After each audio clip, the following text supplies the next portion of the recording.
students, you are welcome to Stanford English classes. I am Arthur Saxena. आज मैं आपने main verb यानी principal verb यानी main verb दोनों एक ही तरह के हैं, इन्हीं आपने लेके आया हूं। अब इसके बारे में आपको थोड़ी सी इंपॉर्टेंस बताना चाह रहा हूं, यह क्यों जरूरी है। अगर आप अंग्रेजी बोलना चाहते हैं, अगर आप अंग्रेजी समझना चाहते हैं, तो इसके बिना आपको संभव ही नहीं। इसलिए मैं आपको ये श्योर करना चाहता हूं विद्यार्थी, इसको बहुत इंपॉर्टेंट पूर्वक समझना है, ध्यान से इस चीज को समझना है। अगर आप इसको समझ गए तो समझ गए कि आप अंग्रेजी का आधा 50% काम तमाम करते। इसलिए मैं बहुत बारीकी से और बहुत ध्यान से इसको समझा रहा हूं, ध्यान से देखिएगा। क्या गया मेन वर्ब और प्रिंसिपल वर्ब, यानी मेन वर्ब और प्रिंसिपल वर्ब के दोनों का डिफरेंस लिखी होता है, जो वर्ब का डिफरेंस है। इसको 5 भाग में बांट दिया गया है, 5 भाग, यानी बेस फॉर्म। V1 को कहते हैं बेस फॉर्म कहते हैं, हम इसको कहते हैं बेस फॉर्म।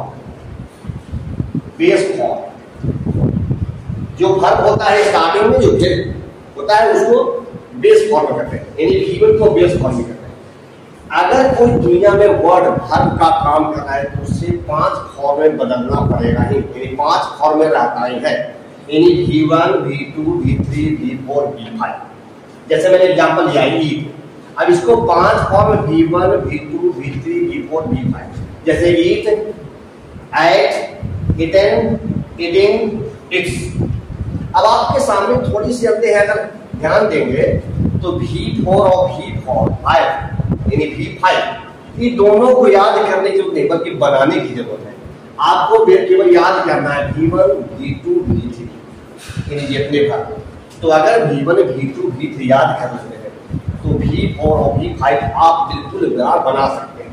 तो चलिए जो और कुछ वर्ब है, गो, वेंट, गॉन, गोइंग, गॉन्स, इसमें अगर यानी V4 के मतलब होता है V1 प्लस ING, यानी बन गया V4, और V5 के मतलब V1 प्लस S और ES, जैसे मुझे कैट, सॉरी इट्स हो गया, यानी गोज, यहाँ गो है और यहाँ एस जोड़ है, गोज हो गया। तो इस तरह करते हैं। अब थोड़ा सा मैं आपको बताना चाह रहा हूँ कि आप इसके ये दोनों वर्ब के बारे में थोड़ी सी मैं आपको डिफाइन करना चाह रहा हूँ। देखिए है भी है से मेन वर्ब का काम करता है और हेल्पिंग वर्ब का भी काम करता है, लेकिन अगर मेन वर्ब है तब इसको 5 फॉर्म में बदलना पड़ेगा ही, जैसे हैड, हैड, हैविंग, हैज। देखिए हैड, हैविंग, हैज। अब आपने थोड़ा सा इज, एम, आर, ये आपके थोड़ा सा नया होगा, बिल्कुल ध्यान से पढ़िएगा, ध्यान से समझने की कोशिश कीजिएगा। I will try my level best to explain it. M, R V1 होता है, वाज, वेयर V2 होता है, बीम V3 होता है, बीइंग V4, इज। अब आप समझेंगे कि यह तो हेल्पिंग वर्ब है, यह तो हेल्पिंग वर्ब है। चलिए उसके लिए मैं एक एग्जांपल लिखा, he is happy, he is a teacher. अब देखिए इसमें था,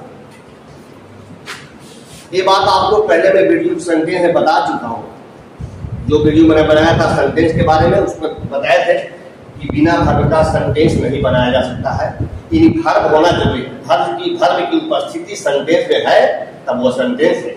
अब देखिए इसमें यही वर्ब है। अब आपके दिमाग में एक प्रश्न खड़ा हो रहा होगा कि आखिर इज हेल्पिंग वर्ब है या मेन वर्ब है। अब आप खुद समझ सकते हैं कि इसमें जो भी हैप्पी है से एडजेक्टिव है। तब तो यहां देखिए इसका नाम हेल्पिंग वर्ब, इसको शब्द देखिए, शब्द से पता चलता है कि इसका नाम है हेल्पिंग वर्ब, मतलब वर्ब को मदद करने वालों को कहते हैं हेल्पिंग वर्ब। इसका मतलब है कि उस सेंटेंस में कोई न कोई वर्ब रहेगा तब यह हेल्पिंग वर्ब पे काम करेगा। जैसे में आप यहाँ देखिए रीडिंग, रीड है से मेन वर्ब है, इस वर्ब को मदद करने वाला है, इसीलिए जो कहा गया है हेल्पिंग वर्ब। अब यहाँ हेल्पिंग वर्ब क्यों कहते हैं, क्योंकि इसमें वर्ब नहीं है, इसलिए इसको हम हेल्पिंग वर्ब नहीं कहेंगे, तो क्या कहेंगे, मेन वर्ब है। जस्ट उसी तरह के रखिए ही इज हेल्प्ड, ये हेल्प्ड है से मेन वर्ब है, इस मेन वर्ब को यह इज मदद कर रहा है, इसीलिए इसको नाम दे दिया गया है हेल्पिंग। देखिए इसमें भी आई हैव अ पेन, यहाँ भी है सी मेन वर्ब पे काम कर रहा है, क्योंकि इसमें कोई दूसरा वर्ब नहीं है, यानी नाउन है। अब इसके बाद नीचे देखिए आई हैव सीन, सीन हो गया से मेन वर्ब हो गया, और हैव है से हेल्पिंग वर्ब हो गया, यानी यह है से इसको मदद कर रहा है। अब देखिए ये भी होगा से मेन वर्ब हो गया, और जब ये मेन वर्ब है तो ये हेल्पिंग वर्ब हो गया, यह इसको मदद कर रहा है। तो आप स्पष्ट समझ गए होंगे कि हेल्पिंग वर्ब और मेन वर्ब में क्या अंतर है ये मान के बारे में। तो स्टूडेंट्स अगर ये अच्छी तरह से वीडियो समझ गए होंगे तो आप बिल्कुल इसको लाइक करेंगे और इसको सब्सक्राइब करेंगे। अगर आप कमेंट बॉक्स में कुछ लिखना चाहते हैं तो लिख सकते हैं, अगले बार मैं आपको कुछ अच्छा बैकग्राउंड भी लिखूंगा आपकी समस्या के अनुसार से। Thank you very much.